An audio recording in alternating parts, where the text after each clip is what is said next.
Islamic NATO, हर 4-6 महीने में एक ये शब्द सुनने को आता है कि भई इस्लामिक नेटो बन रहा है, इस्लामिक नेटो बन रहा है। उसके बाद भारत के अंदर एकदम से आप देखेंगे नैरेटिव बनने शुरू हो जाएँगे, ओह जी! अभी इस्लामिक नेटो सब मिलके भारत को अटैक करेंगे, भारत पे हमला करेंगे और कहीं न कहीं हमको ये देखने को मिलता है कि साहब ओह जी! बहुत बड़ा थ्रेट है, बहुत बड़ा ये है, तो ये एक नैरेटिव है। इसके अंदर कुछ चीज़ें असलियत भी है, जहाँ पर सऊदी अरेबिया, टर्की और पाकिस्तान कुछ कोऑर्डिनेशन भी कर रहे हैं। लेकिन इसका जो रियलिटी है, वो मैं आपके सामने रखता हूँ क्योंकि ये एक ऐसा अलायंस है, जो शायद पेपर में भी नहीं एक्ज़िस्ट करता। नमस्कार, जय हिंद, जय Bharat and welcome to Dev talks. This is Aadi Achint. अब देखिए इस्लामिक नेटो जो है, ये एक आप देखेंगे पिछले 4-6 महीने पहले भी ये पूरी चीज़ बाहर निकली थी। अ, सो हमने एक चीज़ देखी, उसके बाद सऊदी अरेबिया ने कहीं न कहीं पीछे हटा था और उसके बाद से एकदम से ही ठप हो गया था। अब हो क्या रहा है कि जो ईरान की वॉर है, उससे एक स्ट्रेस टेस्ट हो रहा है, किस चीज़ को, सऊदी अरेबिया और पाकिस्तान की जो अलायंस है, उसका एक स्ट्रेस टेस्ट चल रहा है। क्योंकि इस टाइम पे जहाँ पर पाकिस्तान को बेसिकली लड़ना है सऊदी अरेबिया से, 15-20 हज़ार जो फाइटर लेके आए हुए हैं, जो सोल्जर्स लेके आए हुए हैं, उसके बाद जो फाइटर-शाइटर्स भी लेके आए हुए हैं, कुछ एंटी एयर डिफेंस चीज़ें भी लेके आए हुए हैं। तो ये सब चीज़ों का अभी स्ट्रेस टेस्ट चल रहा है कि भई क्या पाकिस्तान सऊदी अरेबिया के लिए एक्चुअली लड़ेगा? पाकिस्तान ने सऊदी अरेबिया को एक थोड़ी-सी स्ट्रैटेजिक डेप्थ दी और टर्की अब देखता है कि भई कहीं न कहीं उसके अंदर कुछ मिल जाता है। लेकिन क्या टर्की एक्चुअली देख रहा है कि ये एक नैरेटिव निकला है? जभी भी आप देखेंगे कि भई पाकिस्तान का कोई बंदा टर्की में जाके मीटिंग करता है, तो उसके बाद ये नैरेटिव बाहर निकलना शुरू हो जाता है। अभी रिसेंटली हमने देखा आसिम मुनीर की जो विज़िट हुई टर्की में, उसके बाद सडनली ये नैरेटिव दोबारा से बाहर निकला। बट एनीवेज़ अगर आप देखें जो सऊदी अरेबिया है, इसको ज़रा थोड़ा-सा स्ट्रैटेजिकली देखें, सऊदी अरेबिया को थोड़ी-सी रीजनल ऑटोनॉमी तो चाहिए। It needs some sort of a defence arrangement regionally, but उसको एकदम एंटी अमेरिकनिज़्म की तरफ नहीं जाना है। उसको पूरी तरह से अमेरिका से ब्रेकअप नहीं चाहिए। तो ये आपको एक बड़ा क्लियरली समझ में आता है। अब सऊदी अरेबिया का एक जो फॉर्मेट है, वो सऊदी अरेबिया, देखिए टर्की के साथ सऊदी अरेबिया को बैठना बड़ा मुश्किल होगा, इसके अंदर कोई डाउट नहीं है। लेकिन एक पैरेलल ट्राइलैटरल फ्रेमवर्क बन सकता है जिसके अंदर जॉइंट एक्सरसाइज़ेज़ हो गई, इंटेलिजेंस शेयरिंग हो गई, एयर एंड मिसाइल डिफेंस की कुछ चीज़ें हो गई, ड्रोन-श्रोन ले लिए, मैरिटाइम कैपेसिटी में कुछ ले लिया, कुछ कर लिया, मतलब वो सब चीज़ें चलता रहेगा।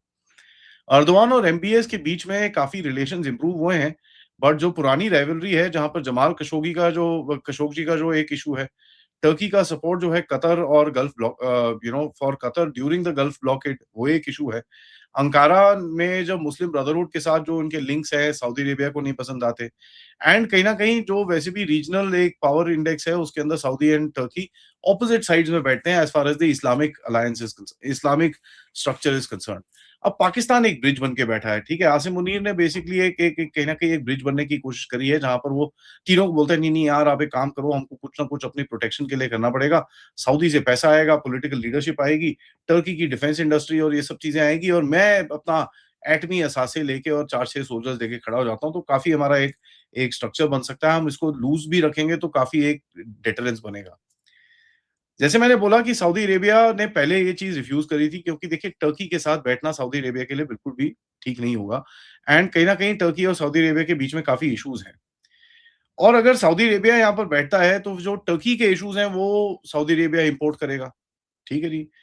यहाँ पर जो सऊदी के इश्यूज़ हैं, वो भी टर्की इम्पोर्ट करेगा। तो ये भी एक है। पाकिस्तान को फ़र्क नहीं पड़ता, भैया पैसे जहाँ से मिलते रहे, हम लड़ते रहेंगे, कोई इश्यू नहीं है।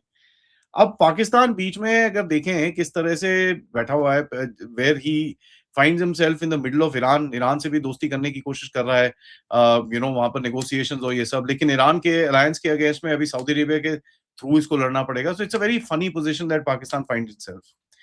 तो कुछ ना कुछ हिल रहा है, but the headline that you से कि भाई सऊदी अरेबिया और टर्की और पाकिस्तान एक नेटो अलायंस बनाने वाले हैं, it's a little this thing. Now why it would not happen? क्योंकि सऊदी अरेबिया अपनी कमांड एर्दोगान या पाकिस्तान को नहीं सरेंडर करेगा भाई। Saudi Arabia would want to be in charge, ठीक है, नंबर 1। और टर्की सऊदी अरेबिया के अंडर नहीं काम करेगा, पाकिस्तान फिर भी कर ले, कोई प्रॉब्लम नहीं है। पाकिस्तान तो हीरा मंडी है, जिसकी मर्ज़ी अंडर काम कर ले, कोई फ़र्क नहीं पड़ता उसको। दुश्मन कौन है भाई? ये अलायंस का दुश्मन कौन है? भारत है? ईरान है? कि टर्की की ऑर्गनाइज़ेशंस हैं, जो कर्दिश ऑर्गनाइज़ेशंस हैं, सीरिया है, इज़राइल है, ये सब चीज़ें अब दुश्मन बन चुका है। तो ये दुश्मन है कौन? ठीक है जी, तो ये एक चीज़ हमको समझनी है कि भाई दुश्मन है कौन? Who is the enemy? अब टर्की का फोकस अलग है, सऊदी अरेबिया का फोकस अलग है, पाकिस्तान का फोकस अलग है। अब 3 टूटे हुए यार अगर एक साथ बैठते हैं तो उनके जो चीज़ें हैं वो कहीं न कहीं एक साथ नहीं बैठ जाती। अब देखिए पाकिस्तान की जो इंडिया प्रॉब्लम है वो सऊदी अरेबिया की सबसे बड़ी रेड लाइन होगी। अगर टर्की फिर भी कहीं न कहीं मान जाता है कि भैया हाँ ठीक है, इंडिया बहुत बड़ा प्रॉब्लम है बिकॉज़ इंडिया उसके रीजन में भी वहाँ पर फिंगर राउंड कर रहा है। सऊदी अरेबिया नहीं मानेगा क्योंकि सऊदी की काफ़ी इन्वेस्टमेंट्स हैं, काफ़ी डीप रिलेशंस हैं, तो they won't want that to happen. Turkey support करेगा पाकिस्तान को बट मटेरियली सपोर्ट करेगा, उसके आगे नहीं जाना चाहेगा। क्या पाकिस्तान टर्की को सपोर्ट करेगा ग्रीस और साइप्रस के अगेंस्ट में? इन्होंने स्टेटमेंट तो काफ़ी सारे दिए हैं, बट रियलिटी में क्या वो भेज सकते हैं कुछ वहाँ पर? See the geography also matters, ये कोई वो कंट्रीज़ तो है नहीं जो एक साथ खड़ी हुई हैं, ठीक है जी। टर्की ऑलरेडी नेटो के अंदर बैठा है, तो टर्की अगर एक और मिलिट्री अलायंस करने की कोशिश करेगा, जो नेटो फ्रेंडली कंट्रीज़ के अगेंस्ट में हो सकती है, वो ही गड़बड़ होती है। So that becomes a problem for Turkey itself. Turkey देखिए सऊदी ईरान के कॉन्फ्रंटेशन के अंदर अगर सऊदी और ईरान के बीच में जैसे इस टाइम पे जो झगड़े चल रहे हैं, क्या टर्की उसके अंदर ईरान को मारेगा? This is another thing because Turkey को ईरान के साथ थोड़ी कोऑपरेशन भी करनी है। तो यूएस देखिए ओपन रहेगा, एक कोऑपरेशन चलती रहे, कोई प्रॉब्लम नहीं है, लेकिन अगर एक इंडिपेंडेंट न्यूक्लियर बैक्ड ब्लॉक की अब बात करें, US will never accept that, ठीक है? और वो चीज़ बड़ी क्लियर आएगी क्योंकि पाकिस्तान को झटका दिया जाएगा, Pakistan will go back into it the hole that it came out from.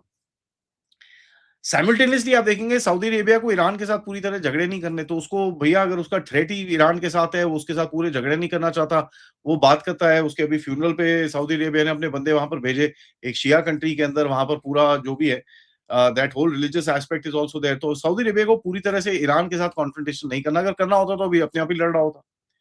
Saudi Arabia के अपने पंगे हैं, यमन के अंदर अपने पंगे हैं, दूसरी तरफ तो where he doesn't want to this thing you Houthis, red sea उसका पूरा वो एरिया उसको मैनेज करना है। नाउ सऊदी टर्किश राइवलरी जो है वो मैनेज हो सकती है लेकिन एलिमिनेट नहीं हो सकती क्योंकि एक बहुत ही डीप रूटेड एक इनके अंदर प्रॉब्लम है which is the leadership of the Sunni Islamic world. Syria के अंदर इन्फ्लुएंस, रिलेशन कतर के अंदर, उसके बाद मुस्लिम ब्रदरहुड और ये वो काफ़ी सारी चीज़ें इनके अंदर हैं जो बड़ी डीप हैं। They are not that easy to kind of just brush off. And as usual Pakistan may be promising more than Saudi Arabia actually accepts. अब सऊदी अरेबिया बोलता है ठीक है, बोल रहा है, बोलने दो क्या फ़र्क पड़ता है अपना ठीक है, चलने दो थोड़ा बहुत। तो Pakistan keeps on putting this narrative आपको दिखता है धीरे-धीरे करके नैरेटिव बार-बार, बार-बार, बार-बार वो ये चीज़ को बाहर निकालेगा। Basically what will probably happen कि कहीं न कहीं थोड़ी बहुत कोऑपरेशन शुरू होगी डिफेंस के अंदर, कहीं पे थोड़ी प्रोडक्शन, ड्रोन्स, एंटी एयरक्राफ्ट ये वो कुछ चीज़ों के अंदर इनके कुछ हो सकती है। बट बॉटम लाइन क्या है कि साहब पाकिस्तान की जो हैंडल्स हैं, जो ये चीज़ को प्रमोट कर रहे हैं, this looks more of a Pakistani cyber war against India rather than anything else. क्योंकि ये जो पूरे क्लेम्स आते हैं ना, ये सारे इस्लामाबाद के हैंडल्स की तरफ से आते हैं। आईएसआई के जो इनके इनके जो बॉट अकाउंट्स हैं, उसकी तरफ से आप देखेंगे, ये पूरा ये फैलाते रहते हैं। जी, टर्की आ गया बस अब देखो, इंडिया कुछ करेगा तो टर्की टर्की कुछ करेगा। आप देखेंगे इनके काफ़ी बड़े-बड़े जो प्रवक्ता भी हैं मीडिया में, तो जभी भी वो बोलेंगे कि जी देखो अभी सऊदी अरेबिया हमारे साथ है, अगर इंडिया कुछ करेगा तो सऊदी अरेबिया भी आ जाएगा यहाँ पर। अब सऊदी अरेबिया क्या लेके आएगा वो अलग स्टोरी है, they don't talk about that कि बट सऊदी अरेबिया भी देखो अभी यहाँ पर आ जाएगा और हमको सपोर्ट करेगा and this and that and the other. So they've got these dreams that they keep, they keep putting it across. And अगर टाइमिंग देखें, it is clearly India facing. ठीक है, इस टाइम पे पाकिस्तान के अंदर काफी हालत खराब है। इंडिया की एबिलिटी जो है वो दिन ब दिन बढ़ती जा रही है। टर्की के साथ पाकिस्तान हेल्प लेके थोड़ा बहुत अपने आप को ऊपर कर ही रहा है, लेकिन it's not getting the stuff that it needs. China के साथ थोड़ी कोऑपरेशन डाउन ही है, तो Pakistan needs to create that buffer and से कि देखो भाई मेरे पीछे इतने सारे इस्लामिक नेशन, पूरा देखो फिर एक जिहाद हो जाएगा। तो he wants to put across that particular this thing. तो any future strike, Indian strike will no longer face Pakistan alone, it may be facing Pakistan, Saudi Arabia and Turkey together. Solve bomb Pakistan ये मैसेज भेजने की कोशिश करेगा, लेकिन intended message Pakistan का जो है, वो अपनी पॉपुलेशन के लिए है कि हाँ, देखो हम बड़े पॉपुलर हैं, हम बड़े सेट हैं, डोंट वरी, हम एकदम फिट हैं।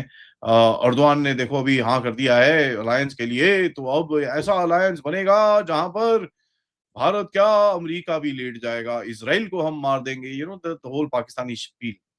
एंड ये थोड़ा आसिम मुनीर को थोड़ा हेल्प करता है तो वहां जाएगा, उसको एक मेडल शेडल दे देंगे, सऊदी अरेबिया दे देगा, टर्की ने उसको मेडल मुडल दे दिया है, तो ये कहीं ना कहीं it it just increase is own base, जो पाकिस्तान में इस टाइम पे बड़ी जरूरत है। सबसे बड़ा सवाल है न्यूक्लियर एम्बिग्विटी का। ठीक है जी, क्या पाकिस्तानी न्यूक्स कवर टर्की करते हैं? भाई वहाँ पहुँच नहीं सकते तो कवर क्या करेंगे?